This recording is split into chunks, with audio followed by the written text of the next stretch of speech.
Hi, it's Bren. We're doing an episode of Things by Bren, and we have somebody very special today. She is just phenomenal in what she does. Her name is Lotus Riche, and she's got a very interesting background. She's very well rounded, she's got connections, she loves what she does, and that is powerful. So, Lotus, why don't you tell us what your background is, what you're doing, and how you are helping people? Well, right now my background is a little noisy because I'm at home with my family, That's and we were okay. chuckling about that earlier. But here's the thing: my background is I have a degree in psychology, I have a master's of business, I have an honorary doctoral in philosophy and humanities, and of course, I just love helping people ignite and take flight in every area of their life because that's what I do: bring inspiration to every nation. Why? Because I can. And so can everyone around the world. And I just think that your story is phenomenal because your energy that you have is it's contagious. And if you can get that into a lot of people and then they can become contagious, could you imagine what the world would be like if we could all have that attitude? Wow. Yes, it would be so phenomenal because there wouldn't be a lot of war, a lot of crime, a lot of hate, Absolutely. people disrespecting people. It would be amazing. And that's what we need. We need more of that. And I think we just need to learn how to love. Learn how to love. People do not understand that you don't have to just love your family. You can love others. You can love Correct. uh, their situation, what their happiness, without being jealous about it, and without the hate that comes with it because they have something you don't have. So Exactly. tell us about what it is that you do when you're igniting people's lives. How do you do it? What does a day in your life look like? Well, a day in my life is a myriad of things. I like to work on cars when I have the opportunity. I like to do electrical things. I was an electrician in the military. Mhm. I like to fish. I like to do a myriad of things. So, a day in my life, if I'm just hanging out with my family and friends, I'm either fixing something at the house or, we're sitting around talking about what's going on in the world or how we can help change the frequency on the planet. Or sometimes, like tonight, we sat around and we actually had pizza. We sat around and we just sat at the dining room table and we had a great time. Now, when I'm not visiting family, my day looks a lot different. I get up really early in the morning. A typical day for me can be about 4 o'clock. Now, some mornings I'll get up and move around, and some mornings I won't. But for the most part, I get up, I jump on after I do meditation or prayer, and then I move right into reading a book. Typically, most mornings I try to read a book to get my mental juices flowing because it's been proven that in the morning you are most receptive. You are That's most true. receptive to learning new things, even new languages. So that's a great thing. And then I've got a wonderful staff that I work with, and we jump right on Zoom and we do our thing. And we supply the best service possible to our clients near and far. So tell me what it is that you do for these clients because your services are kind of unique. They are. As you know, I'm certified as a life coach. So for many years I've coached people in their business and in their personal life. So I coach people globally. I have clients in Japan and in other places around the world. And the sweet spot of it all is that my staff gets to kind of lean on that. So if they need help, they can get some of that from me. Another thing that we do with the Lotus Riche Ignites brand, we help people get in front of people who really need their services. We do videos, landing pages, anything social media. We're a one stop shop. And so I really started doing more of that and bringing on virtual assistants and having entrepreneurs that were having terrible trouble and needed virtual assistants. I started bringing them on because virtual assistants, when I was looking to hire, they were coming to me and they really couldn't pass my interviews. And not just because I'm a military woman and I'm pretty tough, but because, pardon me, the fundamentals that we needed to see here in the United States, a lot of times it weren't there. And they were paying all this money, going through all these programs, but they couldn't pass an interview. But also one of the people that I was looking to hire had said, I worked all this time and I made like $500 and I only got, they took half of my pay, is what he shared with me.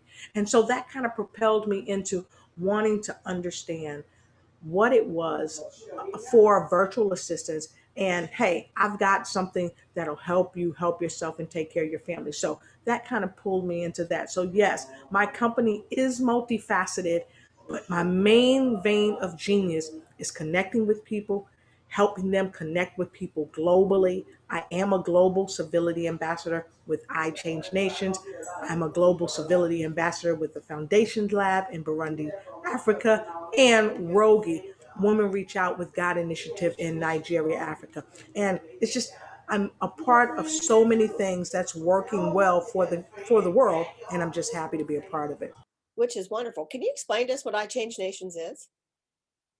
Yes. So I Change Nations is an organization that's spearheaded by King Sir Rivers. Okay. What a And wonderful man. this, yes, he's an incredible man. And what this is really geared toward is to do just what it says, to change nations one person at a time, one thought at a time, one emotion at a time, and one breath at a time, coming all together with people all around the world to really be the change that we want to see in the world and that we know that's needed. And the only way to do it is to put our best foot forward and to really bring up that energy to change the frequency on the planet, to Mm, change nations. change that frequency. And that's definitely needed because Yes, we tend to separate out, categorize things, compartmentalize, and if it doesn't fit in our box, then we put our blinders on. We don't even want to look at it. exactly. And that is so what we're not supposed to be doing. Our purpose is to have peace with one another. I'm a believer, and I believe that we're supposed to be glorifying God in everything that we do. That is our main purpose in life. And if you can't do that in what you're doing with your job or whatever it is that you're focused on in your life, then you need to reevaluate where you are and get back on track. And you can do that with any belief, to put yourself on Yes, track. And it sounds like that's what you do. You try to help people yes. get put on track. Yes. Well, a part of what I do as a transformation strategist, I help remove that record. I take the record off the record player that they're Mhm. constantly rotating and rotating and rotating, and that crackle sound is all the sounds of negativity that they've Yeah. been harnessing for all these years.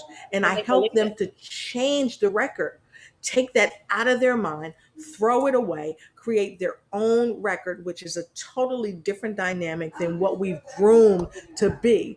And then we play that positive record, and it changes not only our mindset, it changes our heart space, our spiritual being, and the way we behave and the way we speak.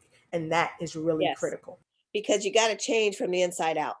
And what Exactly. comes out of your mouth is really how you feel. People say, "Oh, I didn't mean to say that," Yeah. but you did because you said Yeah. it. And even the Bible talks about that. It says, what is in a man's heart will proceed out of his mouth. That's right. That's right. So, I'm a reporter for the Kansas Coalition for Civil Yes. Reform. You have a phenomenal background in general and some wonderful ideas and opinions on incarceration. Can you tell us a little bit about that? Well, Brenda, I worked in the prison system for 7 years. I started off as an officer and I graduated top of my class. I worked in three separate prisons. I was the officer or supervisor of the month at every prison I worked at. And it wasn't because I was a favorite or anything out like that. It was because I did my job with excellence. And those are key points. And so I think you spent some time in the prison system as well. And so you and I have that kind of in common. We both see it from both sides of the fence. And Absolutely. so here's the thing. After getting to the point where I was about to make lieutenant, I had applied for another job at the same time as a supervisor, which took me from the prison I was at to another prison. And so I came out of my uniform, but I was still on a thing called the first responders team. So I was on a first responders team as well. So it made me go to all types of different prisons, and I saw all different types of people. And here's the thing, everybody just wants to be valued, to be respected. And one thing I learned about working in the prisons, no matter where you are, we are all spiritual beings having a human experience. And when we forget that, we miss out on some of the human touch. And that is why many of our prisoners today, they have high recidivism rates. Why? Because when they come out, they're not ready. But you know why they're not ready? Because we're not helping to prepare people anymore in prisons like we used to. We're not pushing. And here's another sad thing, Brenda. Have you ever heard of the cliche, out of sight, out of mind? Absolutely. And I heard my mother in the back saying, yeah, I heard it. And you know, but anyway, but I got some amen from the amen corner. But here's the thing, we forget our loved ones. We forget that they are struggling. And now I know many people may say, well, they in jail, they did something to be there, they deserve to be there. Some have and some have not. And that's just the plain truth. It is. But this is the caveat to that. The caveat to that is this. When I was working in the prison system, hold on a second.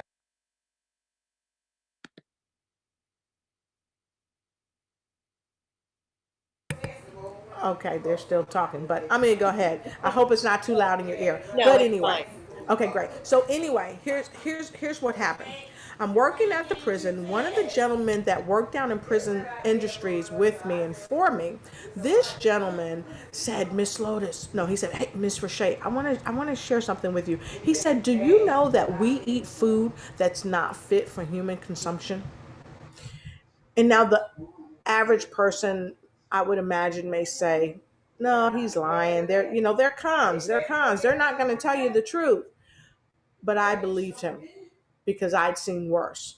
And so he said, Miss Riche, if you come up to the cab one day, I'm going to show you. And I went up to the cafeteria, and lo and behold, big and bold, it said, not fit for human consumption. And these are the things that people in prison are facing. And many of the families do not know that this is going on. And this is why many people in prison are ill. Now, I'm not saying there are not some great prisons, because I've worked in a few of them and they were great. Yet there are things that happen in many prisons that are counterproductive to the longevity of life for inmates that go in, whether they stay in or whether they get out. Oftentimes, many of them come out and they're not in the best of health mentally, physically, and sometimes spiritually or emotionally. That is so true. And sometimes they come out worse than they were when they went in. Of course, of Come out course, better, but it's a mindset. of And you've got so course. many obstacles that you're facing. You've got the negativity, you've got your nutrition, you've got your mental. You, I mean, let's face it, you're confined. You've got your mental aspect of things. You've got to rebuild relationships. You've got to find a job, and it makes it hard on the outside. Yes. And there's a type of socialization that inmates do not get. And the socialization is very different from when they're in mainstream society. So can you imagine that a person at maybe 18 went to jail and then they're getting out at 35 or 40? All of the years that have passed them by, they're still somewhat in the year of Right. being 18 years old. And so when they come out, it is a tremendous culture shock. It is. Even if They their don't know what to families expect. go in and see them, still, it's almost like time has left them behind. And it has, Yes, because their technology is the same as it was. Their mindset's still the same as it was because that's what they went in remembering. So when they come out and everything has changed, they're thinking, I don't even know if I can do this. It's exactly. a quick And, learning process. and there's a level of fear that they also experience, because especially men, and I say this because our society tells us that men should be macho. Men, are supposed to fix everything. Now, here's the caveat to that. I said especially men, but women as well. You know why? Because we as women are always looked upon to carry society, because many of us are mothers or are mother Right. figures, or something like that. We have the woman energy. So therefore, many things come to the woman and require the woman energy. Well, here's the thing. Many women come out and they experience many of the same things that men do. And it's not any easier for women. So I want to really share that because I know both men and women who were incarcerated, both friends and family members. And Right. it was not easy for them when they came out, especially if they came out to not have a job or even a place to stay. So it becomes a struggle before they even get out. So if I got to struggle before I get out, why in the world do I want to get out? I've got Right. 3 hots in a cot. Hmm. Somebody tells me what to do. They wake me up. And here's the thing. A lot of people say, well, prisoners, they're just lazy. That's not true. That's not Not true. true. There is lazy people in all walks of life. But here's the thing. Most prisoners get up really early in the morning and they're told you need to do this, you need to do that. They're given guidance, and almost all of the time throughout their stay, somebody is either watching them on CCTV, checking out what they're doing. If they're in a cell, there's no privacy in the bathrooms, depending on what type of cell it is, if it's a federal prison or Right. non-federal prison. And I've had the pleasure of working in one or in both in some capacity. I used to do fiber optics for federal prisons. So I've been in federal prisons. I know what they're like. I used to work in state prisons. So I know what they're like. And here's the thing. Prison is no place for nobody. Prison is no place for nobody. It's not. And explain what you mean by that. So what I mean by that is it's a very, very unhealthy environment for the human psyche. It affects people on a cellular level, which breaks them down and tears them down over time. However, I will say this. There are some people that go in and they don't survive, they thrive because they have to recondition the record that's on the mental record player. They Absolutely. have to recondition it so that they can survive and thrive. And you've Because seen that surviving and thriving firsthand. are two different things. Say That's again? right. I said, and you've seen that firsthand. In Oh, yes. surviving, sometimes you do things that you don't want to do. Of Thriving is course. you're making the change to do better. Yes. And sometimes you do things that you never thought you would do. Right. You never thought you would do it because you've never been in that position before. And And here's that's also why a lot of people go to prison to begin with. They've got themselves exactly. into a situation and they're doing things they've never thought that they would have done before. Well, Brenda, I always believe that most of us are just 2 clicks away from a prison cell. Because let's face it, if you know anything about United States law, there are laws on the books that the average person could go to jail for, Yeah. like in Georgia. I was in Georgia, Hessaba, Georgia, matter of fact, and someone swore around a police officer, and he said, I'm going to take you to jail because you just violated a law. And they were like, what law? And he was like, the lace panties law. Did you know that's a law? Oh my goodness. No. That's a law. Huh. So That's been overlooked and never changed. exactly. And so here's the thing. Even people who are incarcerated, the laws have changed, but who is representing them to help them get out if the laws no longer apply to what they were sentenced for? Right. Who's doing that? Who's taking up the mantle to help people That's a good who are question. in these There's just situations? not that And many people furthermore, many people don't have the funds in prison or the to education. get a lawyer Hmm. and or the education, and or they don't have family that is willing to seek legal counsel for them. No, And because so sometimes the family doesn't believe in that individual either. Because they went to exactly, jail, they did the crime, they need to do the time, but they don't exactly, realize that sometimes that law is not right. It's not exactly, fair and it may not even apply to them, but exactly. in that category. Mhm. And although science has come a long way when we talk about DNA and things of that nature, because as you know, there have been many men of color who have gone to jail for false rape, Right. okay, or someone alleging that they killed somebody that they didn't kill, or they've gone to jail, especially back in the 30s and 40s, Right. for looking at a white woman or saying something to a white male or something like that. And here's the thing, laws were crafted at that time to really subjugate people to the will of whatever or whomever ruled. And Absolutely. so here's the thing, we have to understand that those laws have to change. But if people aren't cognizant of what's on the books or even care, it's never going to change. So That's I'm so happy that I have the opportunity to sit side by side with you and speak with you today, because you shared a powerful story with me. And I know the best is still yet to come for things that you and I will endeavor to do in the near absolutely. future. And you're so right about laws being written back years ago. I lived in a little tiny town when I first got married in Dwight, Kansas. I mean, Uh huh. it's very very small, and still on their, I don't even know what you would call it, their plaque in their downtown, which if Hmm. you can even call it a downtown, says that blacks are not allowed here after sundown. Hmm. It is a crime, and it's still on that sign. Now I haven't lived there many years. It was there when I last time I was there, Hmm. and in that's still in their books.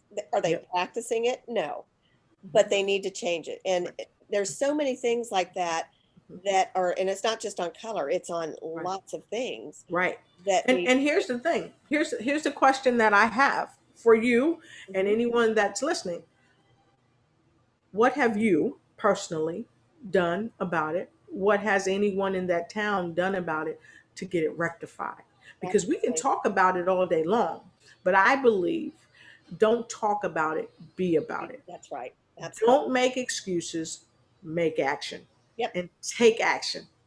See, And so, we saw that sign. We talked to yes. some of the folks that are around there. Unfortunately, this town doesn't even have, at the time I lived there, now it maybe it's bigger. It's been, gosh, 30 years Mhm. since I lived there. We literally first got married, but they don't have a city council anymore or things Mhm. like that to change it, because they're kind of out there on their own, Mhm. and it falls to the county. So now you got to go to the county, and Mhm. you got to do all these things, and they may or may not make the change. Now I was very young back then, and Mhm. I didn't have the Mhm. same viewpoints that I had now. I mean, I thought it was wrong then, Mhm. but I didn't have that. I was 19 when I got married. I didn't have that Right. drive to Mhm. make a difference, but today I do. And everybody should make a difference. If you're standing up for something, you need to stand up for it. You need to fight for it, regardless of what that is.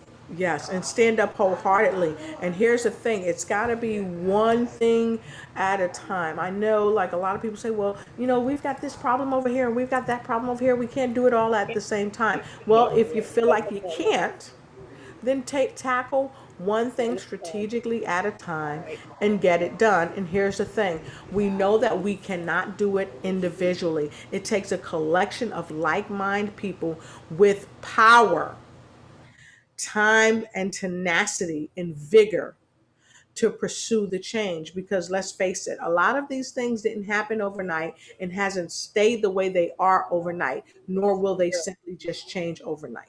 That's right. And that's what we do with the Kansas Coalition is we try to make a change. We try to uh, focus on getting mandatory minimums on certain things dropped. Probation after you've served time is kind of crazy. These parole hearings that never happen. There's just so many things that our government, these people who are supposed to be protecting us, don't even look at or listen to. They don't even know exists in our system. So we try to bring it to their attention. We send these interviews that we do to lawmakers to say, hey, did you know that because of this, here's the fallout from that? Yes, Because the prison is wanting to make a profit, which is fine. of The course. family is having to That's work two jobs to mhm. support the person that's incarcerated because Exactly. you're not doing it. You're not feeding them, Exactly. you're not giving them phone time, you're not doing things, you're not even giving them, getting them ready to Yep. come back out to the real world. And here's the thing. You touched on something that a lot of people don't know. A lot of times when people are incarcerated, the family has to pay for their incarceration. Ew. They have to pay for room and board. Mhm. When I worked at one of the prisons in South Carolina, and I worked at three different prisons in South Carolina, many of the prisoners, especially where I worked in prison industries, it was like a prison inside of a prison. They worked, so they got paid, and the money came from where they worked. So if they had to pay room and board, they took that out each month. And so the prisons, to here, check this out, the prisons were not only making money off the government, they're making money off of the families, and Yep. they're making money off of the The inmate. prisoners. So Right. it is significantly a place where money is being made. There's money in it. But here's the problem with this. So here's the problem. Because the officers are not being paid commensurate to what they should work, or for what they should make, because being in a prison system is very dangerous. I could tell you some It is. stories that will make your head spin. I've seen some. Yeah, and so it's very dangerous for the officers. It's also equally as dangerous for the prisoners, and I'm going to tell you why. Because when you don't pay people properly, they're going to bring drugs into the institution. They're going to not treat inmates fairly in the institution, because they themselves have some own self-loathing going on. They're angry at themselves because, one, they're working a job That that they hate. oftentimes they can't stand, Mhm. and then they're not being paid commensurate. But because they may, some, not all, may have a limited education, they may have 1 year in college or what have you and couldn't finish because they decided not to, or because the family didn't have funds, or whatever the dynamic may have been. But then they've got all this pressure on them. So who's helping them psychologically? Nobody. When I worked in the prison system, we didn't go see a psychologist or a psychiatrist. Nobody talked to the officers unless they were scolding the officers. And so when you build all of that up that's happening within the prison and combine it with the life that they're leading on the outside, that may be full of stress or maybe not. But when you combine any type of stressors with that, then you've got a just a person waiting to explode. And sometimes they're going to explode on the inmate. They're Sometimes they're also going to going to explode do on that each when other. they, right, Yes, exactly. They're also going to explode on that inmate because they have some power over them. exactly. And they're able to exude that power. And here's another thing that I know that transpires. Oftentimes, when people don't have power at home, but they're placed in a position of power where they work, oftentimes they will over exercise that power either on that inmate, or even, let's talk about police. Let's Right. talk about police. Who's policing the police? It's no mystery what's been going on in this country for eons against black, predominantly black men, but it's happening more significantly now against black women and other cultures. Okay, and it's also happening against our Caucasian or white, however you want to say it, brothers and sisters Happening. Yeah, as well. there's no question. It is happening. So who's policing the police? Who's looking at them, giving them a psych evaluation? Who's making sure that they're going to see a psychologist or a psychiatrist every 3 months or every 30 days, especially when there's a traumatic incident? Who's doing that? Who's checking their real background, finding out if they're a bigot, if they don't like Latinos, if Right. they don't like Africans, if they don't like white women? And I they mean, they are all let's present in the system. exactly. And they're all present in both systems, in the prison system and in the police system. But here's the thing. They're present everywhere.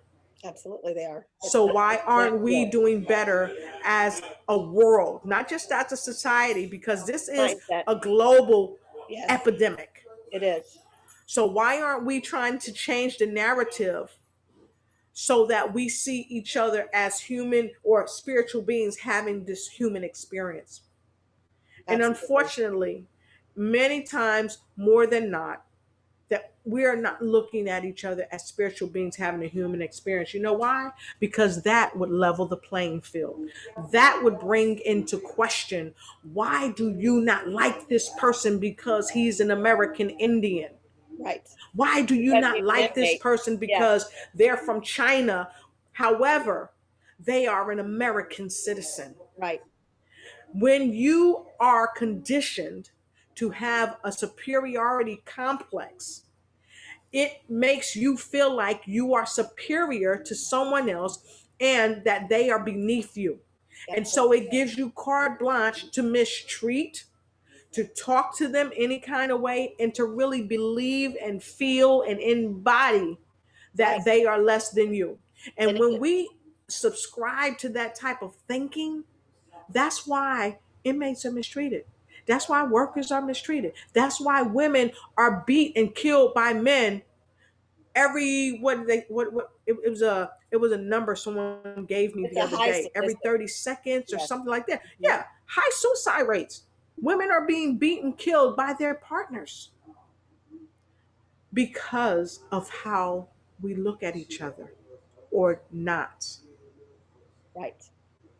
And Or so we've got to do better. We've got to have more discussions like this and where that you just goes lay it on. all out It absolutely, and that goes on not just behind the bars. It goes on in life, and everywhere. yes, and Everywhere. in the job, in the workplace. Yep. Even in families. If you Yeah, and have that's great exactly what I was family, saying. you're going to It's have it's strife. pervasive.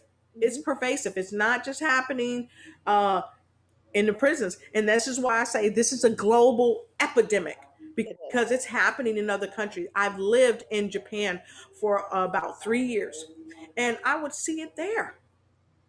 And Japan is a wonderful, wonderful place. I love Japan, and they really work hard not to unbalance the environment, but there is the same air in many instances. And this is a global epidemic, Yeah, and we've got to do better. So we the really question do is, that. how do we come together and do better? And so I'm going to give one answer to my question. And my first answer is this: get with Brenda. Have candid conversations Absolutely. without judgment, Hmm. without feeling like, oh, you can't say that. Because guess what? Somebody's thinking it. Yeah, Somebody's thinking it. and sometimes things need to be said. And they have to be said, because if we don't say it, then like you said earlier, we're walking around with blinders on. Yes, we are. And here's the thing. Here's a road. Let's just say here is the promised land. And the promised land may look like different things to different people. Okay? Because it's their And perception. so you've got two people going to the promised land, but one person has on blinders, right? And the other person doesn't have on any. And the shot is fired. Pow! And they take off. Both of them going. One has blinders, one doesn't.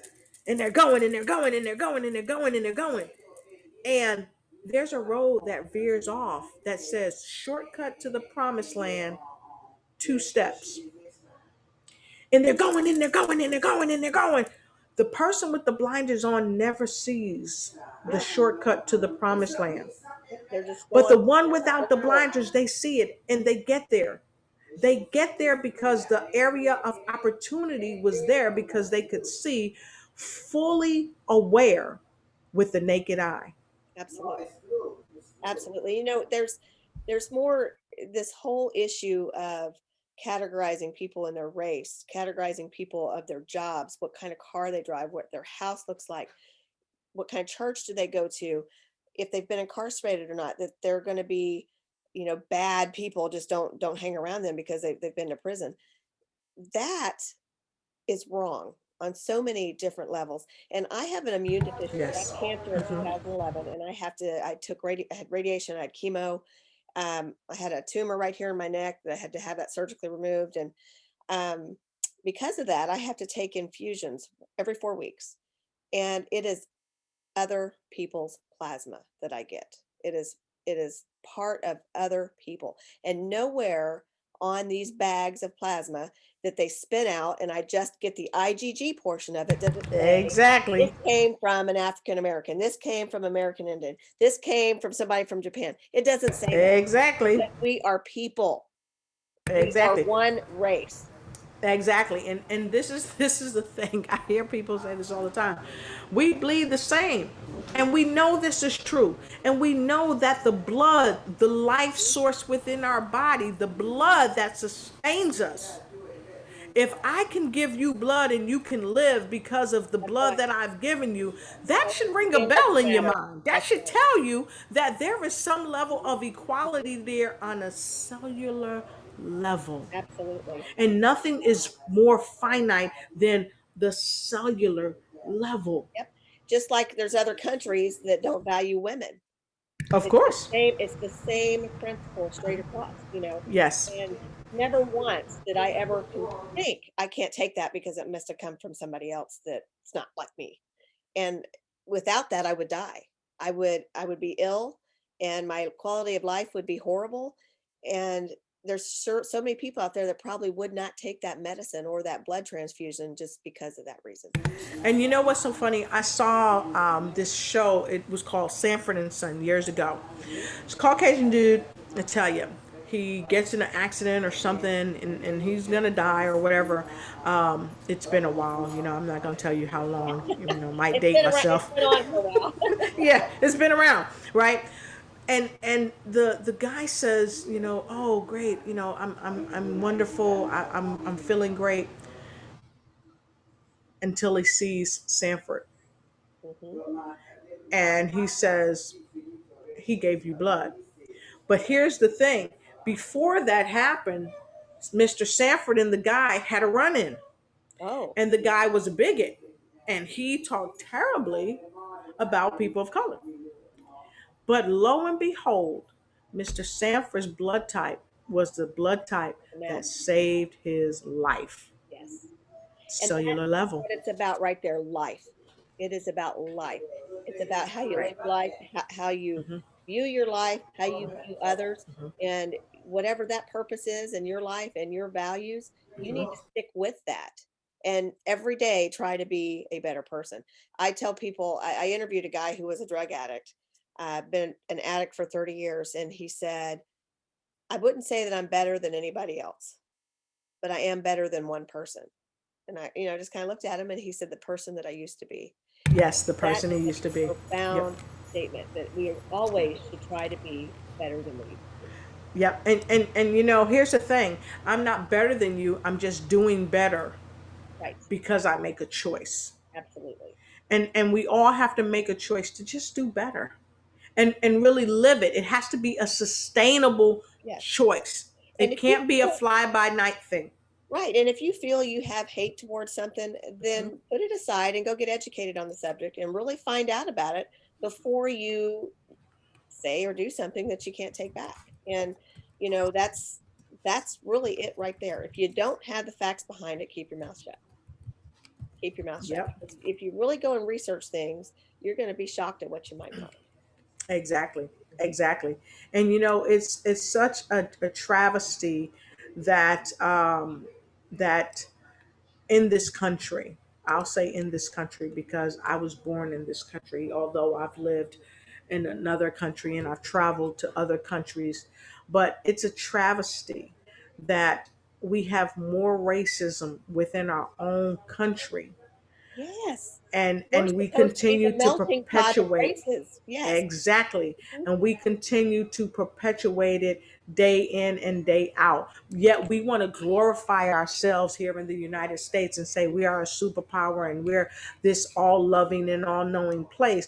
And the fact of the matter is that we've got to get our own stuff together. We do. We've really got to share more love and show more love to people. Anytime you have a person like George Floyd that gets killed the way he was killed, that's unacceptable. Yes. Anytime you have a woman devoid of her color where the police are grabbing her and slinging her to the ground or punching her in the face, Mhm. that's unexcusable. It's That's unexcusable. unexcusable. Any type of behavior like that, regardless of race, is inexcusable. But the abuse of power with it makes it even worse.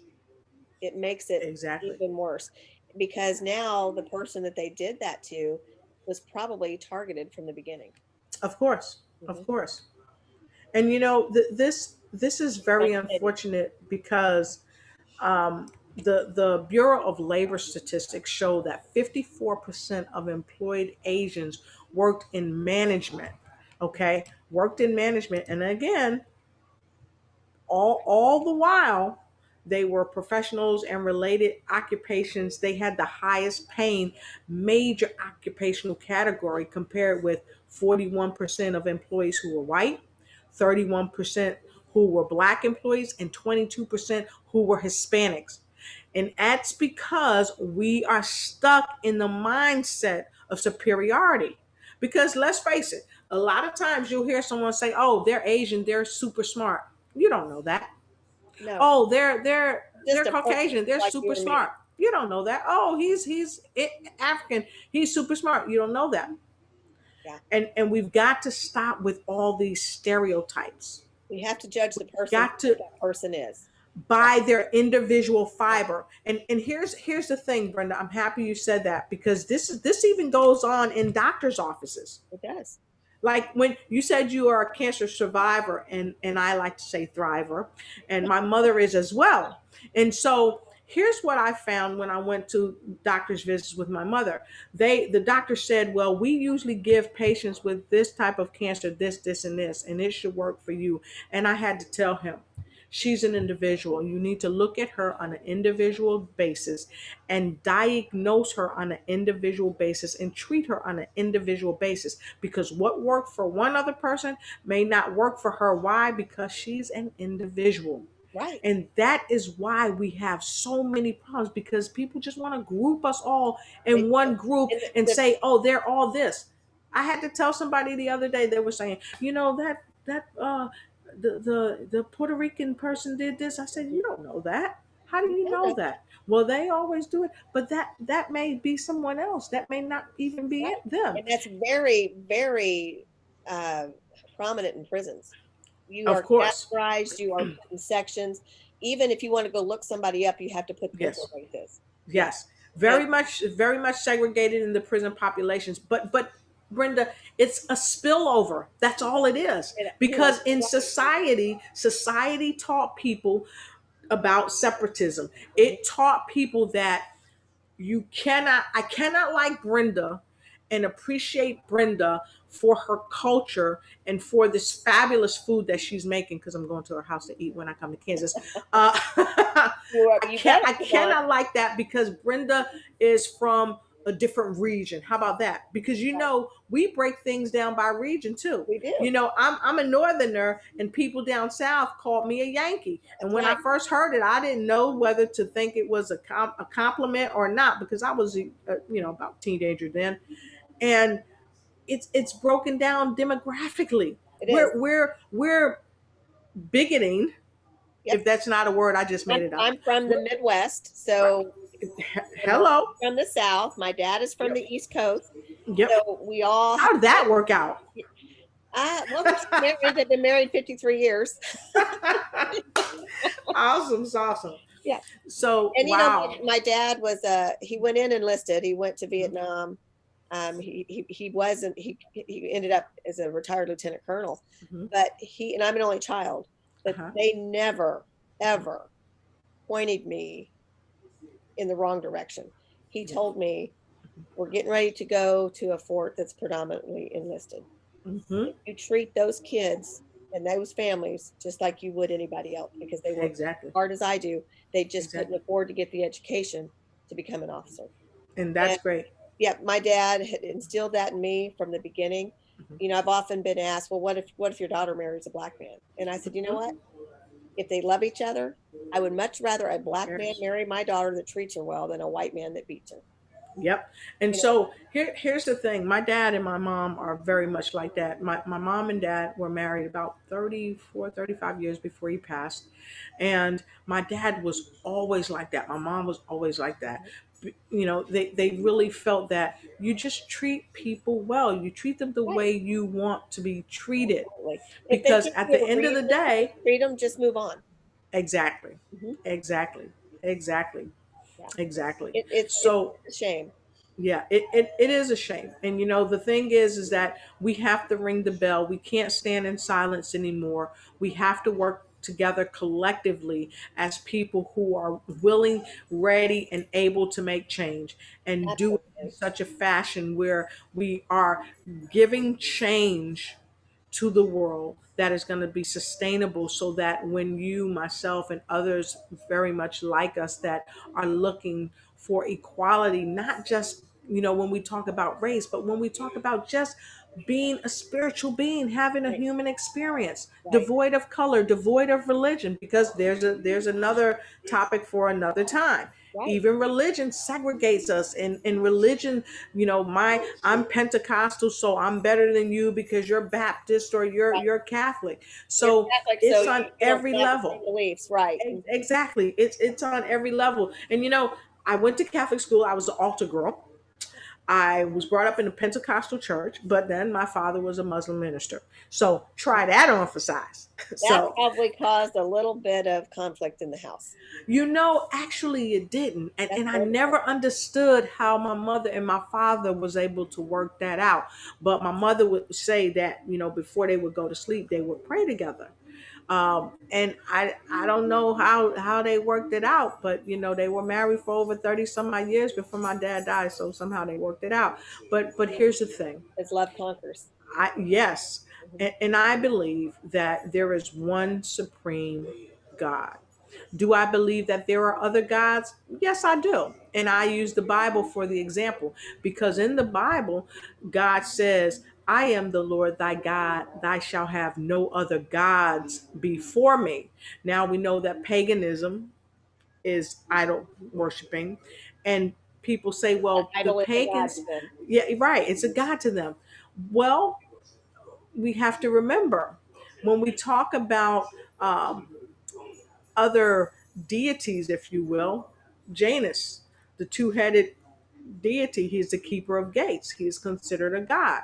He's forever looking forward to the future, but doing a backward glance to never be no day unalert. We have to remember Poseidon.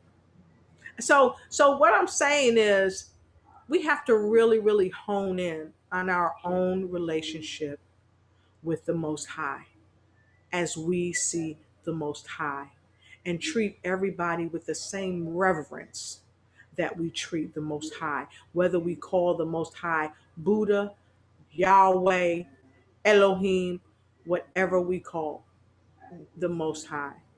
We must treat and should treat people with the same reverence of the I am, because the I am is in each and every one of us on the planet, whether we That is decide to true. embrace it or not. It is true. Why? Because we are energy, and one day we will return back to Yes. energy. And you always want people to follow the religion of your choice, but I don't even like Of to use the course. word religion because I religiously go to work. I religiously go to church. I Hello. religiously Yes. clean my house. Yes. Yes. There's things that we do religiously, but your beliefs, I don't want somebody coming in and trying to change my beliefs. So I'm not going to go try to change theirs. Now, if you want to ask me about my beliefs, I'm going to educate you best I can, and let it Exactly. be your decision. And So I have, that's not just on faith. That's belief right. on anything. Exactly. And I have people that come on my show, Brenda, and my beliefs are not necessarily their beliefs, but I don't stop them from sharing their Right. beliefs. They may believe in fire and hellfire and brimstone. That may not necessarily be my belief, because I do observe Buddhist practice as well. But here's the thing about the way that I live. I seek a oneness with the I am. And so when I look at practices, religious practices that are based on spiritual premise, I ask God, God, just open my eyes and have me be receptive to whatever you feel is important and critical for my life. And let me add that to my life. And anything else that's not befitting of my life, then I will graciously say, no, thank you. And I think if we stop focusing so much on everybody else's life, oh, they doing this, oh, they shouldn't be doing that. What about you? What about you? You are the one soul that God gave to you to come to the planet. Stick to your soul, stick to what God gave you, and stop worrying about everybody else's soul, Right. because you know at some point your energy has got to return to the I am. And And I would venture to say the I am is going to ask you, what did you do with the one soul that I entrusted you with. And that's a very good statement, regardless of your faith and your belief. My belief, I Exactly. believe in Jesus Christ. So, Mhm. I don't practice the Buddha stuff. I don't do Muslim stuff, but I'm not going to hate you because you do, you know. Mhm. And most religions talk about love, Mhm. and But see, Jesus is love. yes, Jesus is love. And so here's the thing, and this is why I feel like I've had the best of multiple worlds, because I grew up going to Catholic school. We were taught Jesus Christ as our Lord and Savior. So I took everything that God has given me, and I found the ability to say thank you first and foremost. Thank you. absolutely, And absolutely. secondly, I found the ability to say, Jesus, God, Yahweh, whomever, the Most High, Hmm. thank you, And because I'm on the planet. we are supposed to do our best no matter what we do. There's a song out. Exactly. I can't remember the name of the song or the Mhm. singer who the artist who does it, but he's complaining about all the bad in the world, and he Mhm. says, "God, why don't you do something?" Mhm. And God says, "I did. I created you. Exactly. So you So do what are something you about it. doing about it?" Right. Exactly. And that's why I say, what are you doing with the one soul that God has given you? Sometimes, Brenda, we come to the earth plane and we spend so much time worrying about everybody else around us, what this one is doing with their life, what that one is doing with their life. Here's the thing that I know: you have to be a living example. Yes. And if Very you're much so. busy being a living example, you don't have to judge anybody, because the Bible says, judge not, for with that same measure of judgment you judge, you shall be judged also, right? That's So you don't have to judge anybody. The only thing you have to do is be a great steward of the one soul, the one life on this planet which is that yourself. the Most High has given you. And if you are a living example, the light of the most true living God will show, will shine through you, and there will be no mistake about whose you are, whether you call your Lord and Savior Jesus Christ, Elohim, Buddha, whatever you call your Lord and Savior, there will be no doubt whose you are. Why? Because it will shine through you. The great I am will shine through you, just like it shines through Brenda. That's right. Well, I said it. I I appreciate said that. it. I lost my light. And that's a part of my testimony when I talk to people. I tell them I've lost my light. My story is about just that I lost my light, and I did some things I'm not proud of, and the sun's coming through at a weird angle right now. But Isn't that interesting though? Isn't yeah, that interesting? yes. So I want that light to shine through me. I have tried to go back and make amends with people that I've wronged. I've tried to. Some people were receptive to it. Some people didn't want to talk to me, which is fine. You can't force that. Exactly. But I'm not going to let them dictate how I live my life. Exactly. And I'm going to do what I feel called to do. Mhm, I'm going to do it the right way, and mhm. I'm going to use my experience to move forward and And to do things the way I'm supposed to do it. And they can either be a mhm, part of that. That door's going to always be open, mhm, or they don't have to be. And that's one thing I cannot focus on, is what their opinion is of me, because that mhm. really doesn't matter.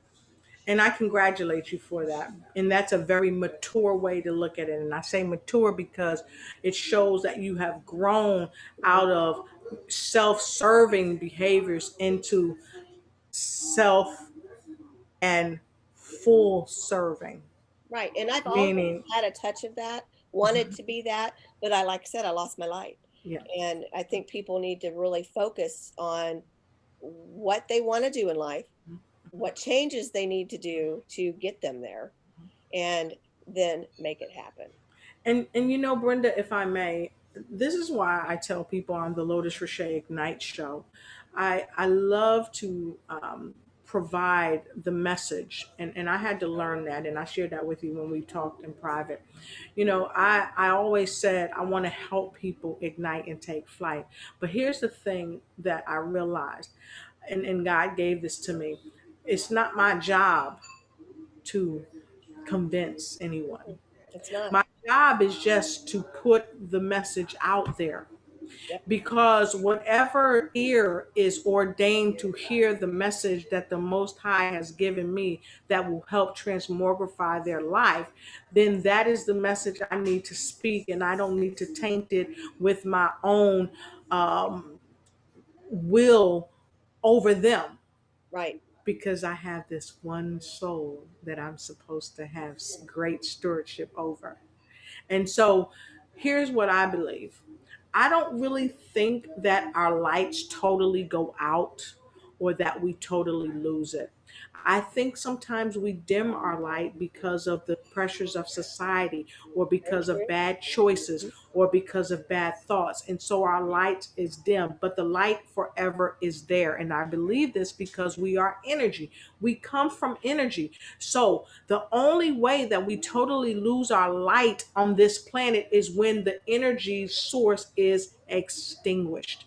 And as long as you have breath in your body and the soul resides in the temple, your light is still there. And even though it may be a little flicker, guess what? You still have an opportunity to further ignite it and take flight in every area of your life. Yeah, And I that is could agree why with that. I You're believe right. that. We've dimmed it by our actions. Or Yes. we cover it because of embarrassment or shame, or we're hiding from our true actions, and it causes the light to dim. I would agree with that because it's got to reignite. And if it doesn't Yep. it's got to come Yep. from somewhere. So the Yep. light's still there. I would Yep. agree with that. And here's something that you said that I thought was so awesome and amazing.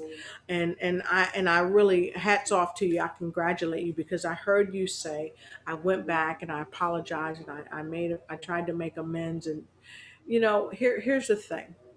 All you can do is what you can do. That's right. You can apologize whether you did something, whether you were all knowing or under the influence of something. What's happened has happened. You cannot Yes. go back. You cannot change it. You cannot, not even one pebble in the land of time can be altered by you going back. You No. you can't. You'll never You can find just that learn pebble from of. it and You'll take never that find forward it with again. you.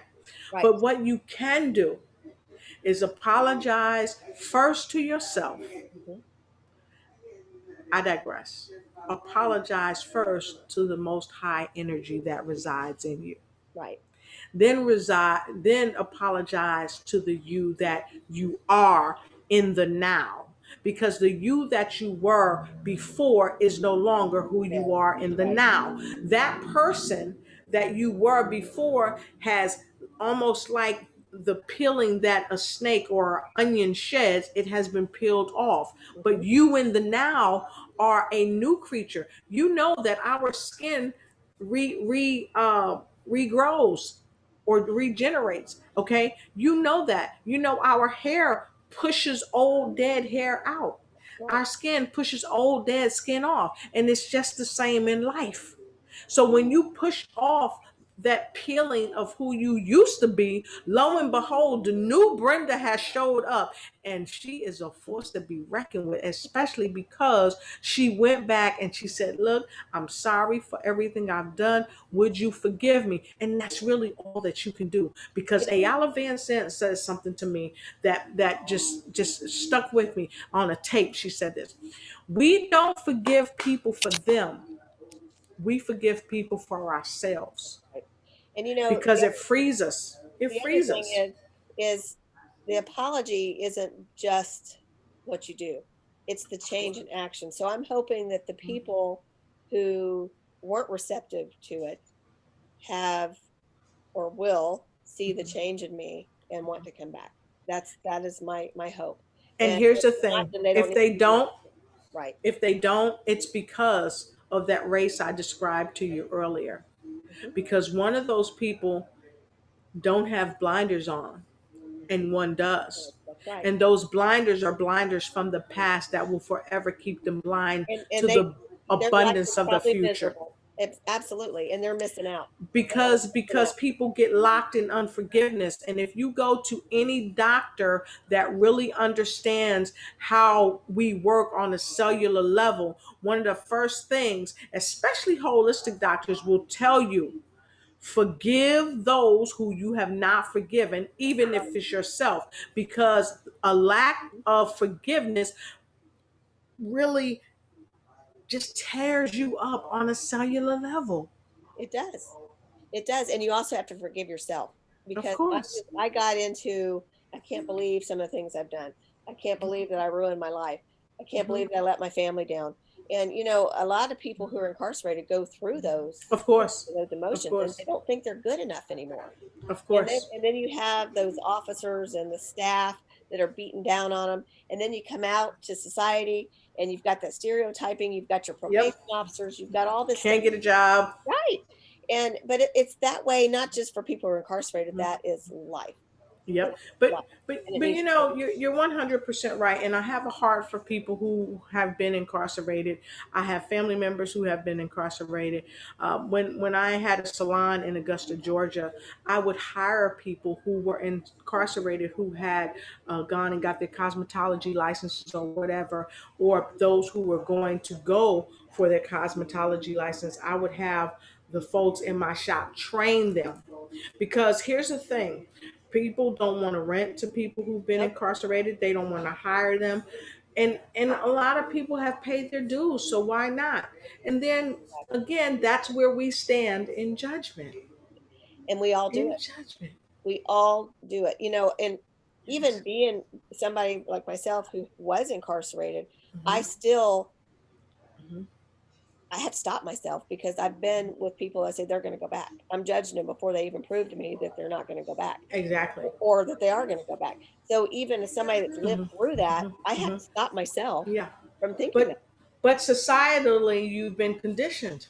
Yes, And until you change the record on the record right. player is the mind.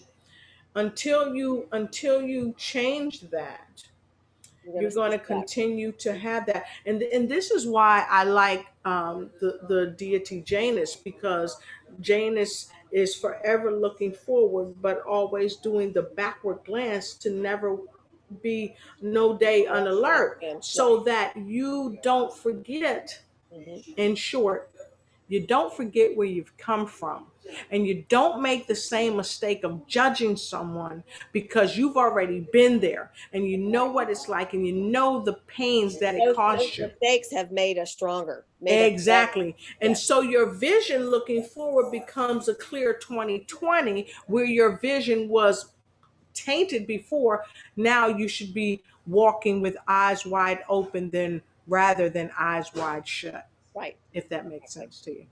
Well, Lotus, tell people how they can get in touch with you if they're interested in your services, if they just want to chat with you, if they just have some opinions. How would they find you? Okay, you can reach me right here. You see this right here? There we go. There we go. There's that finger. Okay, you can reach me right here at www.lotusricheignitesyou.com. And let me lean over there. You can see the Yeah. .com. And then you can reach me at lotusricheignitesyou.com. You see, I put that twice. So that is my email address. So there's my website and my email address, and there's my 1-800 number. You can reach me there. You can also reach me on Facebook. I have a show on Monday called News You Can Use, where I'm talking about news pertaining to your health. If you're trying to lose weight, if you have diabetes, cancer, high blood pressure, or whatever, you definitely want to meet me on Monday and Friday at 7 p.m. Eastern Standard Time, or Eastern Daylight Savings Time is what we're in now. Right. Meet us there every Monday and Friday at 7 p.m. Eastern Daylight Savings Times on Facebook. You can catch me on Facebook, Instagram, YouTube, LinkedIn, Alignable, and hear the dog crying. You can catch me Okay. there. And you can also check me out on the Lotus Riche Ignite Show every Tuesday and Wednesday, coming straight to you. And we have a reach in over 120 or more countries. And so I'm sure I'm coming to a country near you. That's wonderful. Thank you for being with us today. I really enjoyed your opinions, your experience, your liveliness, your attitude. We need Thank more of you. that in today's world. Thank you. Regardless Thank you. of beliefs, we just need to love each other. And Yes, we thank you do. guys for watching. If you need to get in touch with me, please contact me. My stuff's out there. Facebook, YouTube, wherever. Just give me a holler, give me a shout, and I'll be happy to visit with you. And we also have an event coming up. I think Lotus Yes, is attending one. They're two separate events, but they're at the same time. Hers is in Richmond, exactly. ours is in Overland Park, Kansas. Yes. If you got somewhere to go that's going to better you, that is in your area, then find a way to get there because Exactly. people have some phenomenal ideas and really want to help you. And if they don't want to help you, that's not where you need to be. So when you Exactly. when you find those people, latch onto them, learn from them, and then become one of them. That is my Exactly. I advice. like that. I Yes. like that. That's nice. And I've got an event coming up. It's a free event. It's on the 15th. It's books that will get your business booming. It's a Mm, free event. It's going to be on the 15th. And I want to say it's going to be right at 11 o'clock Eastern Daylight Savings Time. And then I have an event coming up on the 17th with a wonderful young man out of Hawaii, Mr. Malcolm Chang. We're doing a survive and thrive because many people, when the snow hit in Texas, many people had to burn their furniture to keep their children warm. And they had one family where the mom and the child, they died because of carbon monoxide, and the right. dad and the other child survived simply because they failed to open the garage door. Yep. And some people Bingo. may say they died because of that, but here's the thing: when you're in a crisis situation, and that's not the norm in Texas. Normally, it's hot, so people aren't really thinking about that. And they lost their lives. And so Malcolm Ching and I, we have decided to come together for the Survive and Thrive. It's going to be amazing. And if I could take a minute, if you would, I'd love to share this quick video so they can learn a little bit about Absolutely. it and they can reach out and go there. And so if I can share the screen, I'll do it. It looks like you'll have to allow me to share the All right. screen. Where do I go in to do that? Let's see. Okay. Security. Let's see. I haven't allowed participants. There you go. All right. All right. Fantastic. I'm going to bring it up for you right now. And here we go. All right. Here we go. Let me get you some sound on there and you'll be good to go. There we go. Hi, my name is Malcolm Ching, and did you know that as of July 2020, there has been over 273 disasters since 1980, each one costing the United States over $1 billion in damages. In addition to the billions of dollars in damages, sadly, many people lost their lives. Many of these deaths could have been prevented with the right safety and survival plan. So join me and Dr. Lotus Riche for our upcoming webinar series, Survive and Thrive. You do not want to miss this.